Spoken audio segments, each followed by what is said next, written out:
I'm a joker, I'm a smoker, I'm a midnight. All right, we're doing it. Episode 3. I got these. We've already done the testing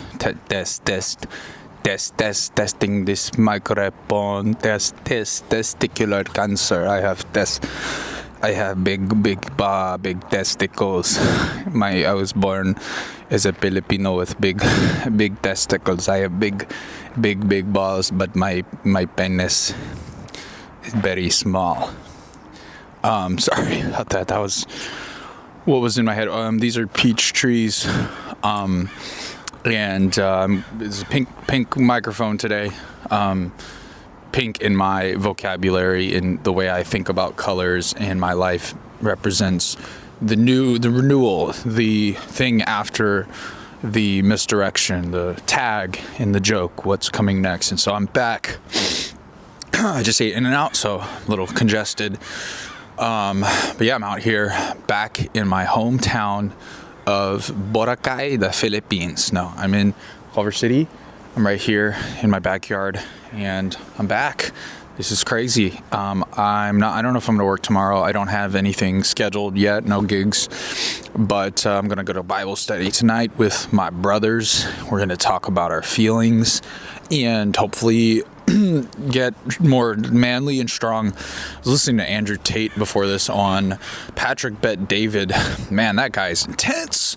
He's pretty funny though, but you know, he says a lot of stuff and people get mad. And then he talks about the Matrix, and I'm not really like, you know, I'm not that. I'm not going to have like 10 baby mamas, well, they're not his baby mamas, they're his wives, according to the Old Testament, is what the arguments people make about if you have a child from a woman, that's your wife, and that's what it says in the Old Testament and all that stuff. Anyways, I don't want to get into that, but if it continues to rampage through my thoughts, I will have to, because that's the rules of this. This is episode 5 of Nathanael Has Thoughts and Prayers. That's the official name of this channel, where I'll be posting everything. I don't know exactly, but I'm definitely going to be posting these daily vlogs.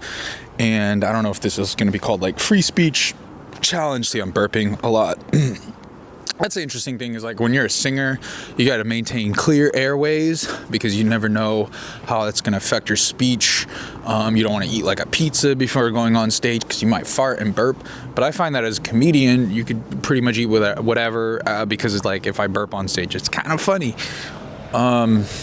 This isn't a stage. This is grass. This is the Matrix. It's not real. This is all holographic imagery. They actually found that there's this whole thing. I listened on this guy's podcast, and which is where I get all my information. It's from podcasts, specifically podcasts, makeup tutorials. Podcasts where they teach you how to do makeup. That's where I get all my news on NPR. And I just hit something. But you're supposed to... see, I totally forgot what I was thinking, but that's a satellite. See, this is how you know I'm telling you the truth, because everything that's up here, there's no teleprompter right there. If I forget what I'm going to say, I'm not going to sit here like Cardi B at the DNC waiting to hear what's next. I'm just going to keep talking. So that's how you know I'm real, authentic. I'm not a hologram. You don't know that. You don't even know if I'm real.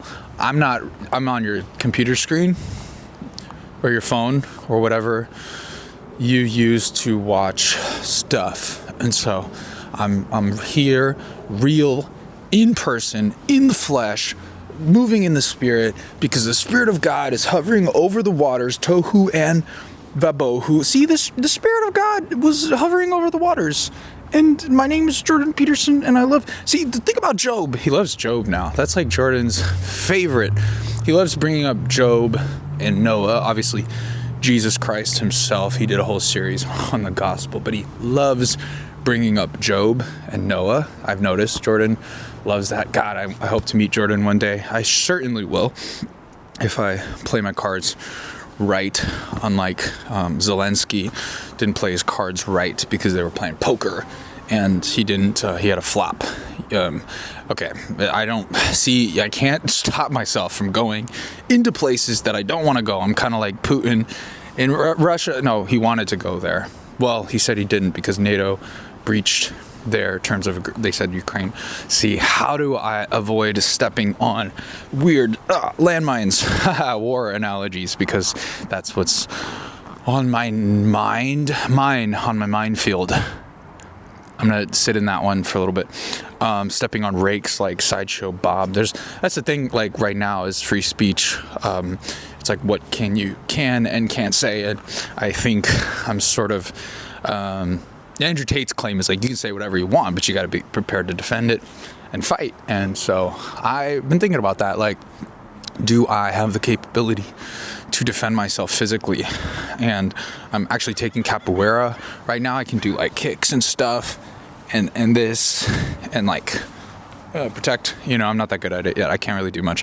And I'm very awkward and lanky and I'm not like leaning into my size, which is really important. So I have to start doing that. Like Kevin Durant, like I gotta learn how to be silky smooth and less like, stand up straight. I gotta be more like like lobsters. Lobsters have a high serotonin because they take antidepressants. And the reason they take antidepressants is because they don't know where they're gonna live. They're not gonna, I don't even know if I sound like Jordan. I'm just like doing slightly high pitched nasally and then moving my hands around a lot.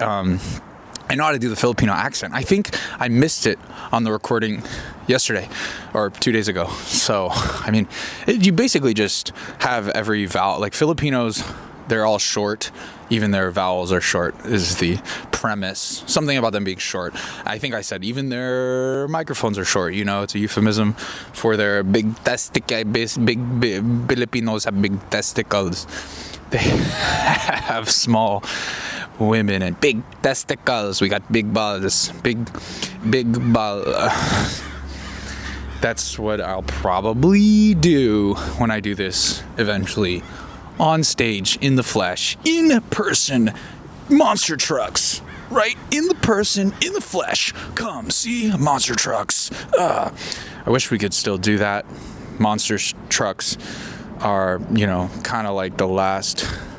It's like American, like baseball, apple pie, monster trucks, having sex with your monster truck, taming your monster truck, because taming the monster, you got to tame the monster within there's a monster within every man, and that killer instinct, you got to learn to master it. And that's what Cain and Abel was about. They were mastering the monster truck inside. There was a monster truck that's what happened to Job. His entire family got sorry, I'm making noise. His entire family got consumed by monster trucks. And the devil said, you have this wonderful... Oh, wait, now the devil has to speak differently. The devil said, Job is evil. I mean, he doesn't really love you. He just loves you for his cars. He has a bunch of monster trucks. That's why Job loves you. And God was like, I am God. I love... Oh, this is blasphemy. Jesus, is this okay? Yeah, okay, Jesus said it's funny. So, he said, I'm God. I made all things. And yes, I did give Job his monster trucks. But that's not the only reason that he loves me. He loves me because he loves me and he's faithful. And then the devil was like, what if we took... He's a snake. I'm tall, so I need... What if we take all his monster trucks? And what if we use his monster trucks against him, and the monster trucks come and run over his family? And then God was like, bet, let's try it. And then Job, his whole family got destroyed by monster trucks, which is super gangster American, like that's super fresh, supreme street culture. That his family got tornado. What am I saying? Tornado torpedoed by monster trucks, and everybody was like, "Come see Job get destroyed by monster trucks in the flesh." And Tuesday, Sunday. It would happen on Sunday because that's when he was supposed to be resting and observing the Sabbath. But then God was like, "We're gonna destroy you with monster trucks." Well, the devil said, "We're gonna destroy him with monster trucks." This is some of my best stuff. This is only day 5. This is super good. Oh, that's a Freemason symbol. This means okay in scuba diving, but this means 666 mark of the beast. I'm not. Both of my eyes. If you cover one eye, that means Freemasonry. Do not clip this. This also means Freemasonry, so don't. I'm not a Freemason. I am a slave, the opposite of Mason. I can't build stuff. I'm not an engineer. I dropped out of engineering. That's true. I was a biomedical engineer. I would have designed the vaccine. That would have been pretty sick.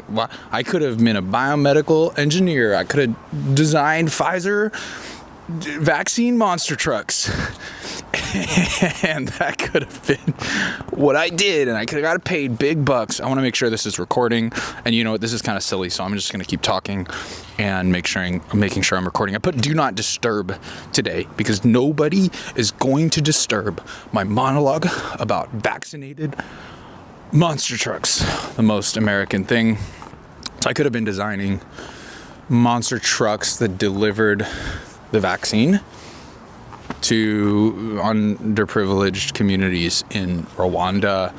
Wow, I can't believe I just said that. This is what happens when your thoughts just roam free. I was learning about South Africa and what's happening there, which is not cool. And so, yeah, wow. And so that's how Rwanda, I didn't know about Rhodesia and Zimbabwe, and there's a lot of stuff. And wow, I've said so many things that I'm not supposed to. I mean, I'd have no audience, so I have people who watch me, but I don't have like a sizable audience.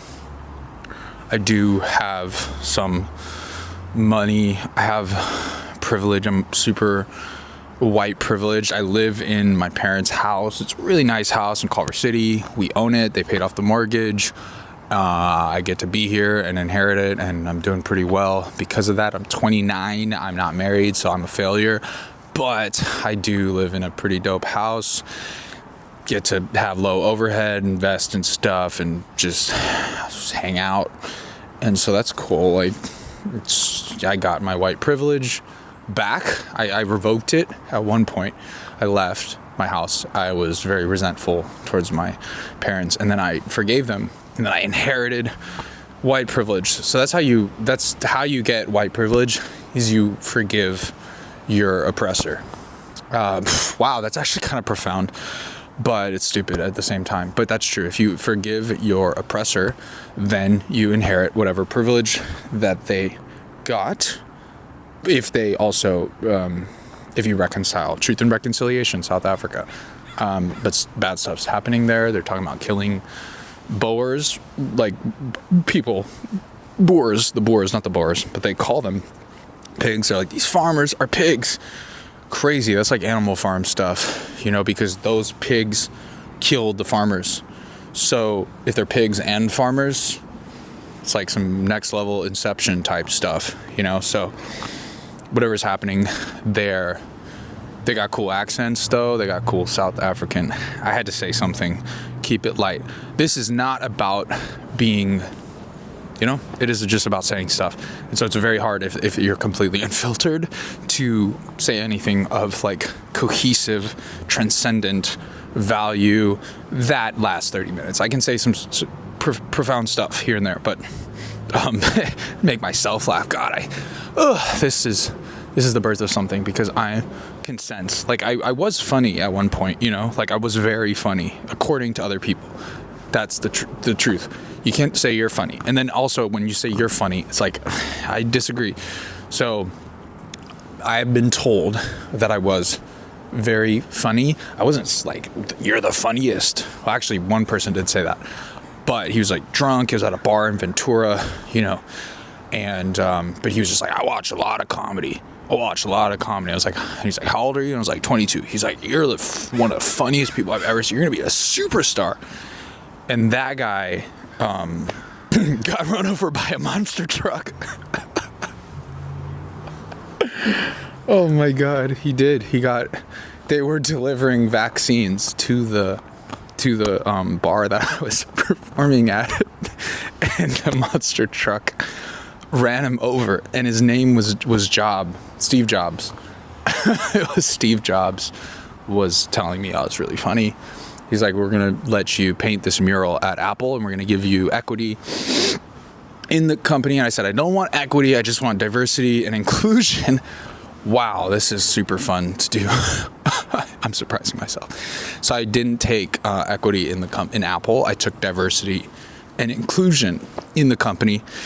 And turns out that that's not worthless. It's just not worth as much as actual equity in the company grows. As the company grows, diversity in the company essentially is like buying equity in every single facet of the company, like the things that are losing money and the things that are.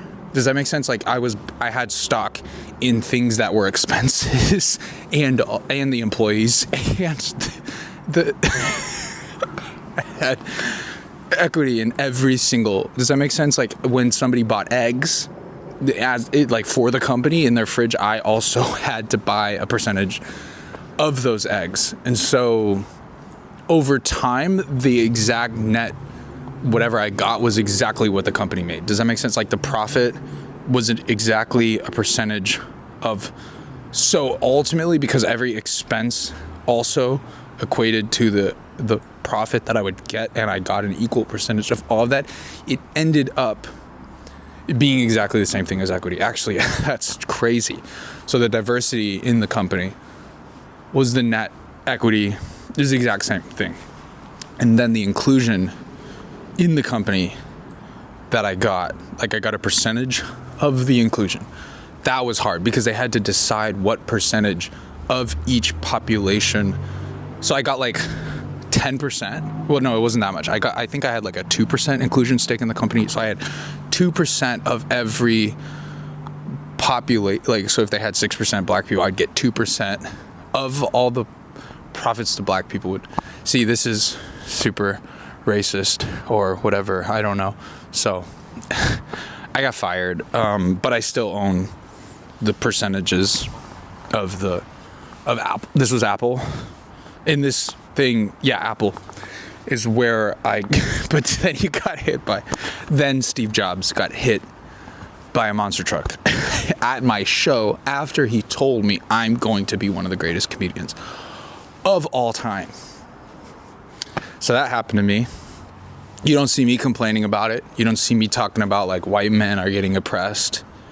I'm resilient. So, and I forgave him too. I forgave Steve Jobs for getting run over by a monster truck that was delivering the vaccine. This is absurd. I think that's like, wow, this is truly, truly absurd. Like you have no idea what I'm saying, and I don't either. And it's hilarious. I'm making myself laugh super hard because I have no idea what's coming next. So that's cool. And then I get run over like a monster truck just hit me.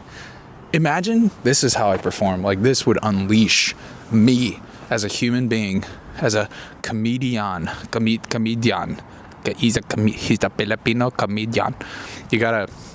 So when you do the Filipino accent, you gotta do very short. Everything's short. So like he is a Filipino comedian. So when you learn to sing, you enunciate everything, depending stylistically how you want to sing, but it helps you get the air out. So he is a Filipino comedian, something like that.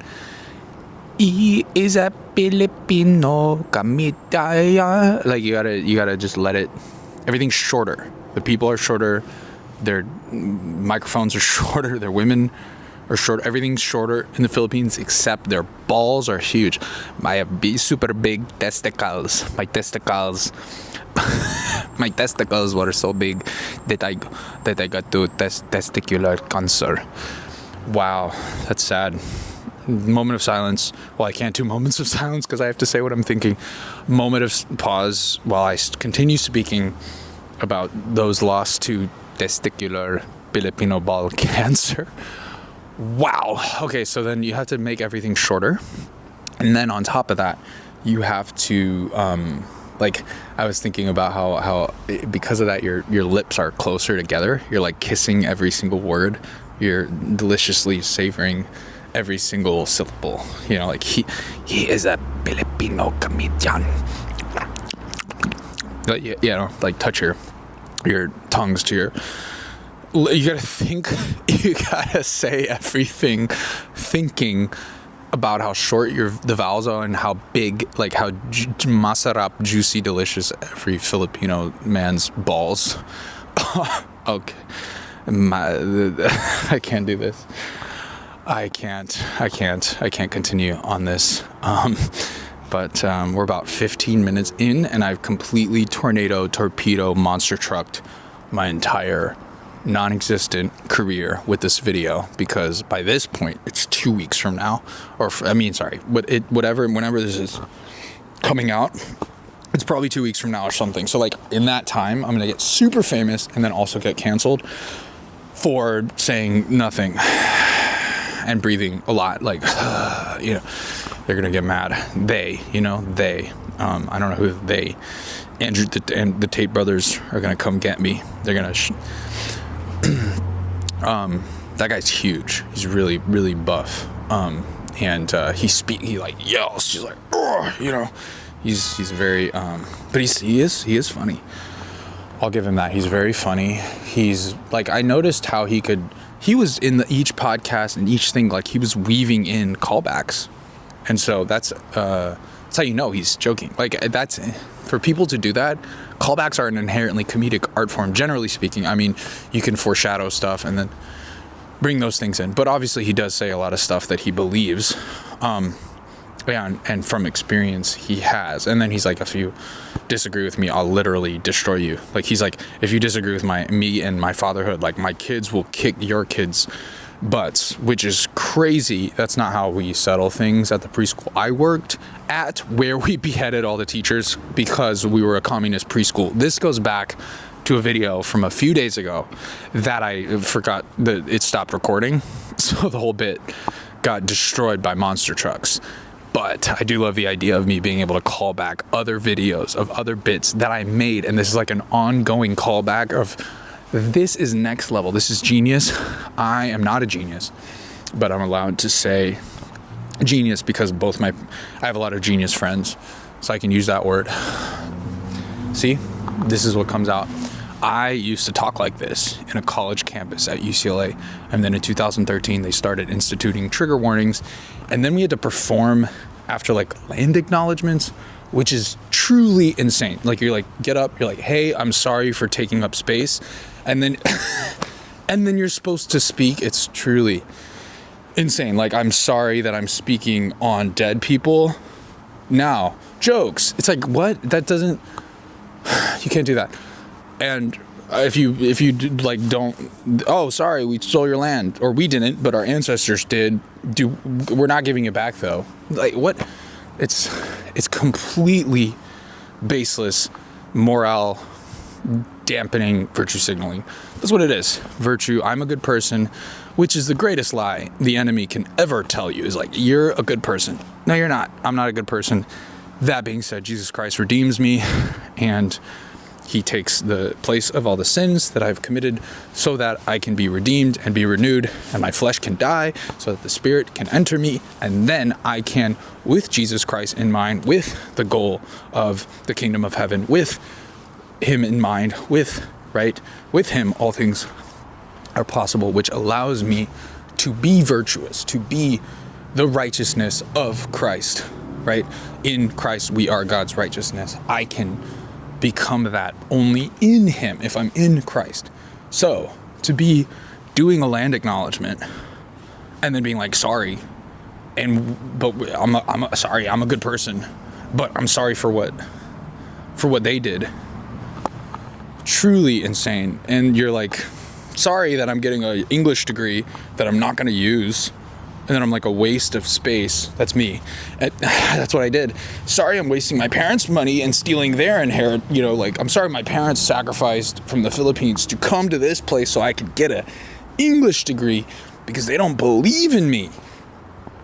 So I'm sorry for that, but also I'm more sorry for like taking a spot from the Native Americans. It's completely utterly absurd.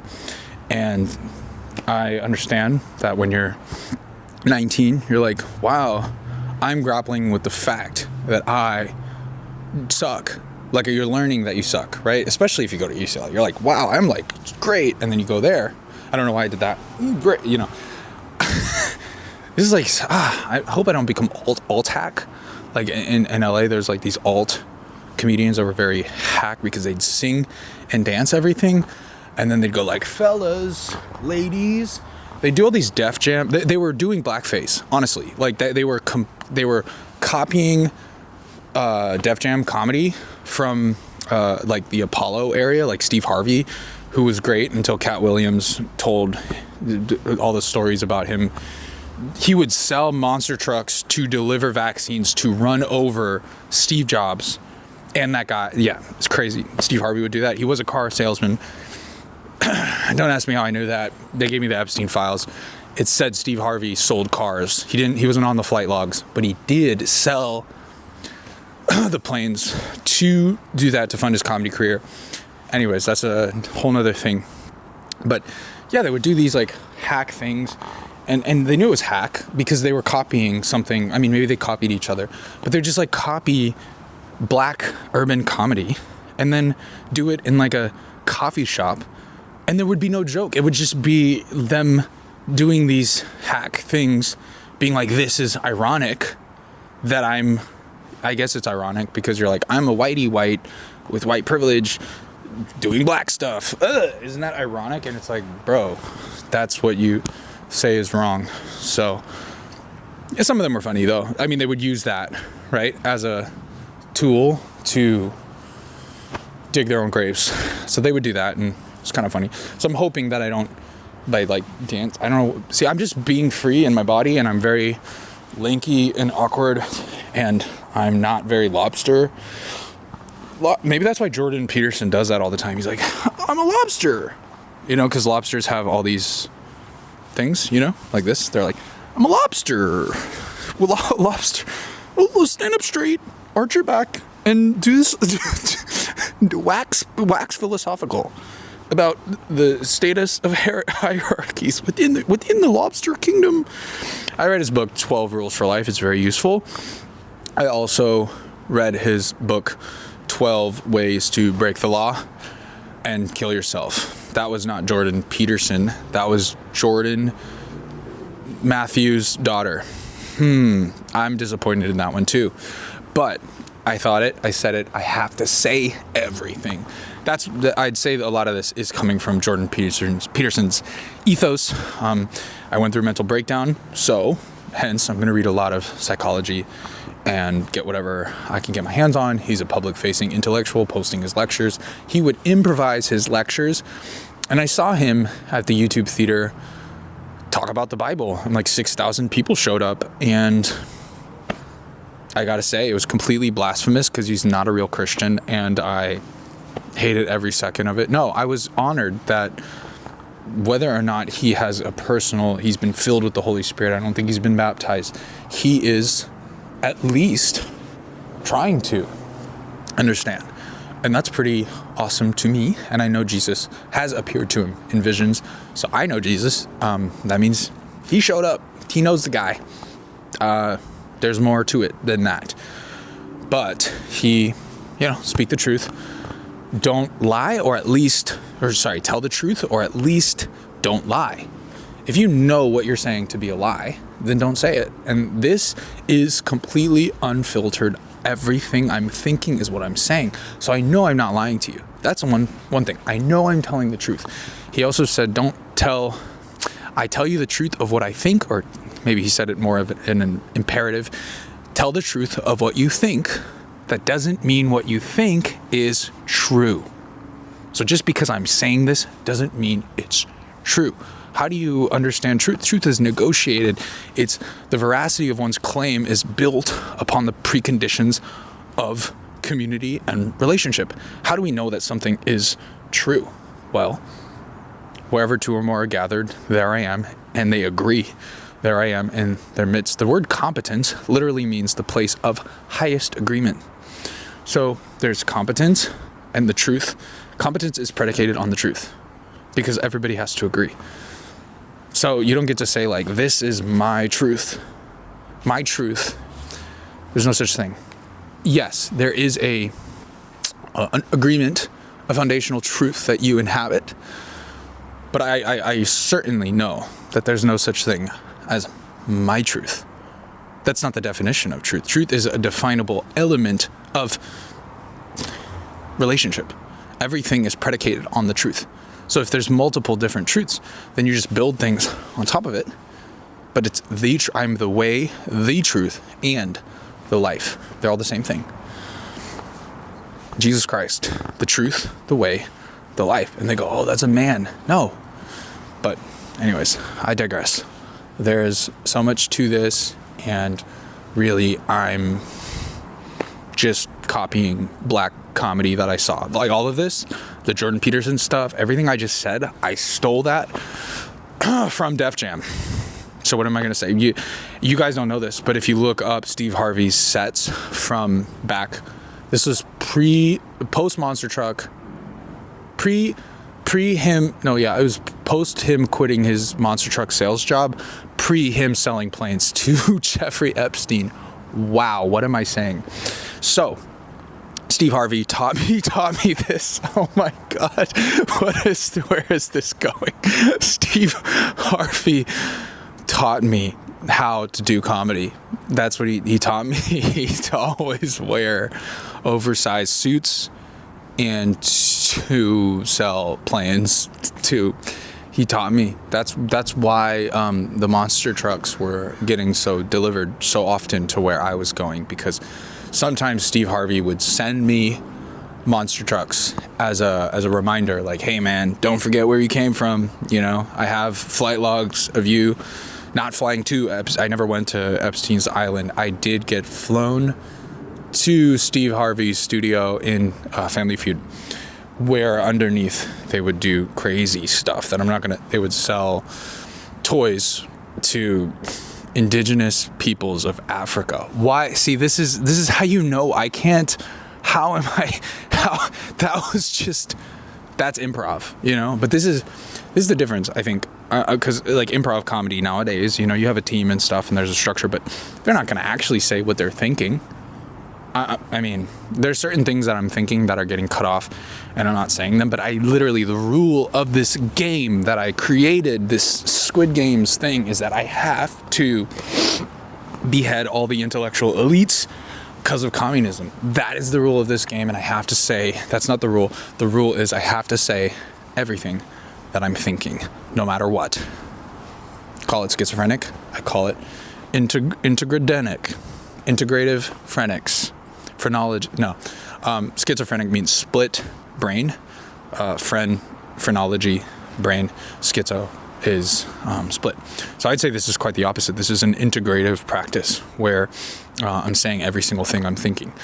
And I mean, wow, every single day this gets more exciting. And so I can't wait to see how this develops. So there's certain things I'm seeing that, if I can continue to do things like this, they will continue to evoke transcendent feelings of awe. And I'm seeing that they don't necessarily need to bear fruit in the same way as like getting views or something like this. Some process like this yields fruit in and of itself. And so that's pretty incredible, I would say. So doing stuff like this is important, I think. It's significant. It's life-changing. It's meaningful because it is completely and utterly absurd. And that's the show that we're doing, me and my friend, in April. Faith in the Hope of the Absurd, the Night of Infinite Resignation, as Kierkegaard puts it. That you have to sort of get to a place of utter surrender and resignation. That's his claim about the absurd, and I'm sure there's a lot of philosophical undertones beneath that. But the sun is going down fairly soon, which I know the sundown is around 5:53, so I'm going to make sure I'm continuing to record, and I'm about 34 minutes in. See, I said I was going to do 30 minutes a day, and it's already getting easier. The first day, yesterday I was up there for in an airport, basically street performing for 45 minutes, and didn't feel it. So I'm building up my stamina. And when I'm in front of a real audience, but I'm on stage, there's an energy. I'd say it's probably easier when there would be an audience here, because what I'm doing is refining my instinct to play the rules of this game and faithfully stick to the process. And now that is going to be very tough to stick to in front of people that I can say some stuff. And I don't know, do I tell them that this is what I'm doing? Do I say, these are the rules of the games that I set up? Everything I'm thinking, I say. Do I go to a comedy club and do that? Do I go on stage and do that? I don't know. Because if I state that to you, you give me the benefit of the doubt. If you go to an improv show, that's the stated intention of the show. You're not going to get that at a comedy club anymore. What is the stated intention of the show? A few times they state it. You don't really know anymore, I would say. And that's why people are going to comedy clubs and half the audience is that wasn't that good. And they're spending exorbitant amounts of money to go to a 2-drink minimum place. And it's bad. And am I any better on a technical level? I don't think so, but I think my instinct is much better. My willingness is much better. My faith in the hope of absurdity is much better. My understanding of what it is this is about is getting better. Now, I don't know if that's going to make me a successful comedian, but I do know that the Lord is calling me to a specific mandate. He wants me to reach young men who are struggling with engaging with their purpose or even understanding what their purpose is. And on top of that, he's called me directly to minister to comedians. This is crazy because I thought, I'm doing comedy to become a great comedian. Nope. I'm doing it to be in that community where those populations sit, which is what God does all the time. And so the places I'm going are where my ministry. And so he's calling me to these places. And so, doing this would be I guess the question is, what is the most effective way for me to do the ministry the Lord has called me to do through whatever I'm doing with my speech? And so that's the point. It's not about if this does well, makes money, all the money's going away. I have unlimited money in a way because I have built up goodwill amongst people, and I don't hate my parents and they don't hate me. And I understand a little bit about what it would take if, say, they died and I needed to take care of this house. It's it wouldn't be that difficult to do that part. The difficult part would be mourning their death, right? And so I understand those things inherent in responsibility. And so, yeah, if I could be, you sacrifice everything for one goal, which is what I did with comedy, and the Lord gives it to you. I asked, I want to be a comedian. And then you go, everything? And then you're wow, I have nothing. But you're a comedian, and everybody tells you are. And you're wow. And then you don't even believe it, because you're I have nothing. And the thing is, you're supposed to sacrifice yourself. Not everything. You sacrifice yourself, and then you get the pearl of great price, the kingdom of heaven. And so that's what I learned. You sacrifice everything, your relationships, your dream, your finances, everything. You get it. It works. And then you're miserable. And luckily, God spared my life. He's okay, now sacrifice yourself, take up your cross, and now I'll make you a great comedian. Anything's possible. I don't need to just give you one thing. Everything's possible. Just sacrifice yourself. And then you get a new spirit, a new flesh. Everything's renewed. It's great. It's a great deal because it's an honest, authentic, truthful deal. The devil is full of lies, and he'll never give you what you want. Truly. It always comes with a catch. So, all that to say, the sun's going down, so I gotta wrap this up. But till tomorrow, I gotta end this with a prayer. Father God, honor these wacky things that I say. Continue to push me into uncomfortable situations so that I can engage with the ministry you have called me to do. Bring me to the feet of your cross and show me that that there is a testimony out there waiting to be told, that there's a story that I'm waiting to live, that there are people whose lives can be touched, that this lie that you just have to be depressed, you just have to be anxious, you just have to be chronically disengaged and disenfranchised and be afraid, and all that is complete lies. I rebuke all the fear that the enemy is putting in the minds of our young people who need to continue on and fight the good fight. And I just pray that that they see you, that you're the way, the truth, and the life, and that you show them that you're not this scary thing. You're a loving Father. You're a wonderful Counselor, Prince of Peace, everlasting and almighty, and that you just want us to come home. And so thank you for bringing me home. And pray that that other people get to experience the bounty of your riches as well.